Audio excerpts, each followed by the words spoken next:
नमो हरिहन्ताणं नमो सिद्धाणं नमो आयर्याणं नमो वज्रायाणं नमो लोये शव्यसाहूणम्। भारतीय ज्योतिष विद्या की कक्षा में आप सभी का स्वागत है। आज हम जन्म कुंडली के फलादेश के संबंध में विचार कर रहे हैं। फलादेश करने से संबंधित नियमों की कुछ चर्चा हमने पिछली कक्षा में आपसे की थी। इसके पहले जन्म कुंडली का निर्माण, 10 वर्ग विचार और विशेष रूप से विभिन्न दशाएं, विंशोत्तरी, अष्टोत्तरी, योगिनी, इनके बारे में आपने विस्तार से समझ लिया है। जन्म कुंडली के फलादेश के बारे में इतना समझ लें कि सबसे महत्वपूर्ण जो भाग है ज्योतिष विद्या का, वह है जन्म कुंडली का फलादेश करना ही है। फलादेश के माध्यम से हम जातक को ये बता सकते हैं या अपने बारे में हम जान सकते हैं कि आने वाले समय में हमारा जीवन किस प्रकार से चलेगा, क्या अच्छा होने वाला है या क्या बुरा होने वाला है। इसको जान करके जो अच्छा होने वाला है उसकी अच्छाई को हम सही उपयोग कर सकते हैं, प्लानिंग कर सकते हैं, और जो बुरा होने वाला है ऐसे संकेत अगर हमें मिल रहे हैं तो उस अनिष्ट को हम कैसे दूर कर सकते हैं, इसका भी प्रबंध कर सकते हैं।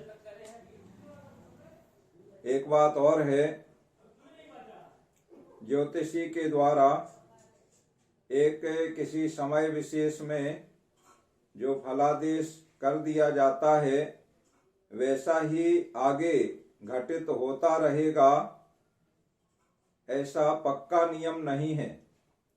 ये बात आप अच्छे तरीके से समझ लें कि अगर कोई ज्योतिषी ने 10 साल पहले कह दिया था कि 10 साल बाद आपके जीवन में ऐसा समय आएगा, या एक उम्र विशेष में आपके जीवन में इस प्रकार की घटना घटित होगी, तो वह घटना घटित होना अनिवार्य नहीं है। आपके मन में ये विचार आ रहा होगा कि जब वह अनिवार्य नहीं है तो फिर वो ज्योतिष ज्ञान का और उस घटना के बारे में बताने का प्रयोजन क्या रहा। तो यहाँ प्रयोजन तो बड़ा स्पष्ट है कि आपको 10 वर्ष पहले या 1 वर्ष पहले या एक आयु विशेष के समय ऐसी घटना घटित होगी, ये पता पहले से चल गया और आप सावधान हो गए, या उस समय का आपने बेहतर उपयोग कैसे करना है ये तय कर लिया। तो वह घटना घटित होगी या नहीं होगी, इसके बारे में हम इस प्रकार समझ सकते हैं कि पूर्व जन्म में जिसने जिस प्रकार के कर्म किए हैं उन कर्मों के अनुसार ज्योतिष शास्त्र की मान्यता के अनुसार उस जातक का जन्म और जन्मकालीन ग्रह व्यवस्था उस प्रकार की रहती है जैसे उसके पिछले जन्म के कर्मों का फल उसे मिलना होता है। और वह पिछले जन्म के कर्मों का फल कैसा मिलने वाला है, ये जो अच्छे ज्योतिषी हैं, ज्योतिष ज्ञान वाले हैं, ज्योतिर्विद हैं, वे जन्म कुंडली के माध्यम से जान जाते हैं और जातक को बताते हैं। अब पिछले जन्म का कर्मों का फल वैसा ही प्राप्त होगा या उसमें कुछ परिवर्तन हो जाएगा, जैन धर्म की मान्यता के अनुसार भगवान महावीर स्वामी जो कर्म सिद्धांत हमारे जैन आगम में प्रतिपादित है उसके अनुसार हम विचार करते हैं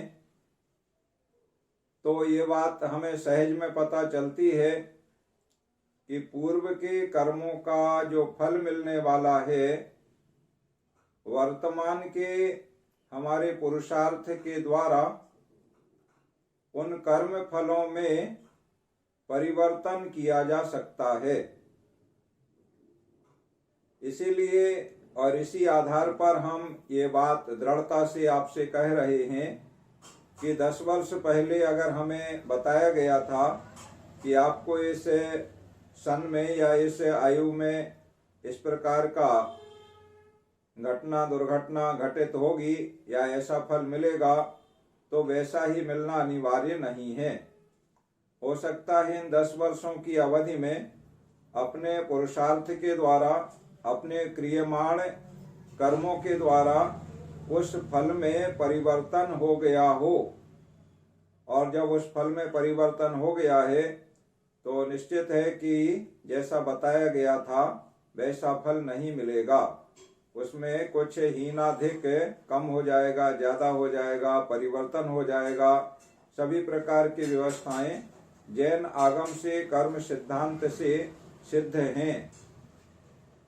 इसी बात को विचार में हमें रखते हुए समय समय पर अपनी ग्रह स्थिति के अनुसार परिवर्तन का भी विचार करना चाहिए।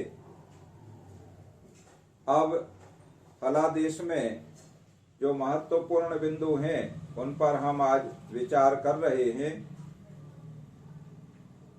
सबसे पहले हम विचार कर रहे हैं 9 ग्रहों के बारे में। भारतीय ज्योतिष की मान्यता के अनुसार 9 ग्रह हमारे जीवन को प्रभावित करते हैं और इन 9 ग्रहों के माध्यम से हमें अपने जीवन में आने वाले शुभ अशुभ का ज्ञान होता है। तो इन ग्रहों के बारे में एक एक करके हम आज चर्चा कर रहे हैं। इसे आप ऐसे देखेंगे कि जो ग्रह जिस स्वभाव को धारण करता है, जिन बातों का प्रतिनिधित्व करता है, उन्हीं बातों के अनुसार या उस ग्रह के स्वभाव के अनुसार वैसा ही फल हमें प्राप्त होता है जब वह ग्रह जन्म पत्रिका में बलवान होता है। अब कौन सा ग्रह कब बलवान होता है और कब कमजोर होता है, बलहीन होता है, ये बात आगे आएगी। तो उससे आप इसे जोड़ेंगे और उसके अनुसार फल के बारे में जानेंगे। अभी हम ग्रहों के बारे में विचार कर रहे हैं। सबसे पहले हम सूर्य ग्रह की बात कर रहे हैं, जिसे ज्योतिष चक्र में राजा के समान माना गया है। सूर्य और चंद्रमा ये राजा ग्रह कहलाते हैं। तो सूर्य ग्रह दिशा की हम बात करें तो पूर्व दिशा का स्वामी होता है। देखो, सूर्य का उदय हम देखते हैं प्रतिदिन पूर्व दिशा से होता है, तो इसे पूर्व दिशा का स्वामी ज्योतिष शास्त्र में माना गया है। और पुरुष ग्रह कहलाता है। कोई ग्रह पुरुष ग्रह कहलाते हैं, कोई स्त्री ग्रह होते हैं और कोई नपुंसक ग्रह होते हैं। तो अभी हम सूर्य की बात कर रहे हैं। सूर्य पुरुष ग्रह होता है। अब देखो, सूर्य ग्रह जिसका बलशाली होगा तो वह महिला भी हो सकती है, पुरुष भी हो सकता है। लेकिन सूर्य ग्रह उसकी जन्म पत्री में बलशाली है, बलवान है।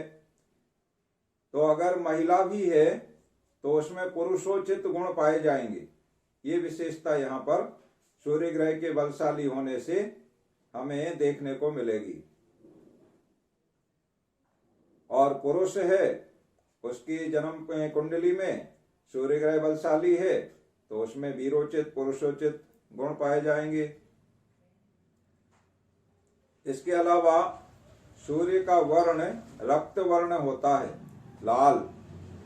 जैसे सूर्योदय के समय और सूर्यास्त के समय लालिमा लिए रहता है, सूर्य रक्त वर्ण होता है, वह सूर्य का ग्रह का वर्ण माना गया है।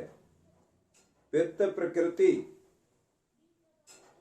सूर्य की जो प्रकृति होती है, वात पित्त कफ, इस प्रकार की जो प्रकृति की बात आती है, तो अलग अलग ग्रह अलग अलग प्रकृति के होते हैं। और सूर्य को पाप ग्रह माना गया है। तो पाप ग्रह अपने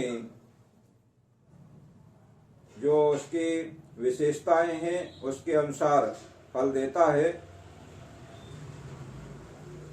अब सूर्य किन चीजों का कारक है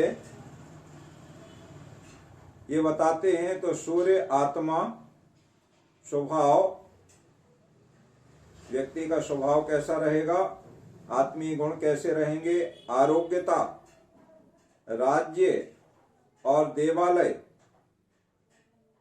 इनका सूचक है। और पितृ कारक है, पिता के संबंध में इससे विचार किया जाता है, माने पितृ कारक है। तो जिस जातक की जन्म कुंडली में हम विचार कर रहे हैं और वो जातक ये जानना चाहता है कि उसके पिता का सहयोग कैसा रहेगा या पिता से कैसे संबंध रहेंगे, तो सूर्य ग्रह से हमें विचार करना होगा। सूर्य की स्थिति हमें उसकी जन्म पत्रिका में देखनी होगी। वो कैसी कैसी स्थितियां बन सकती हैं ये आगे आप जानेंगे, विस्तार से चर्चा होगी उसके बारे में। अभी हम ग्रहों का स्वरूप समझ रहे हैं। सूर्य का जो विशेष प्रभाव पड़ता है वो नेत्रों पर, कलेजा, मेरुदंड और स्नायु, इन अवयवों पर सूर्य का विशेष प्रभाव होता है। और लग्न से 7वें स्थान में, देखो 7वां स्थान लग्न के सामने होता है और पत्नी का भाव कहलाता है। तो उस स्थान में सूर्य रहता है तो बली माना जाता है, माने 7वें स्थान में सूर्य है जन्म कुंडली में तो सूर्य बलवान है। इसके अलावा मकर से 6 राशि पर्यंत चेष्टा बली होता है। आगे जब फलादेश में हम और आगे बढ़ेंगे तो उसमें ये बात आएगी कि ग्रह बलवान है तो उसका क्या फल होगा, चेष्टा बली है तो उसका क्या फल होगा। इस प्रकार के जो फलादेश आएंगे तो उस समय ये चीज ध्यान रखना होगी। बहुत सारी चीजें आपको ऐसा लग रहा होगा कि ये बहुत ज्यादा है, इतना तो कोई याद रख ही नहीं सकता है।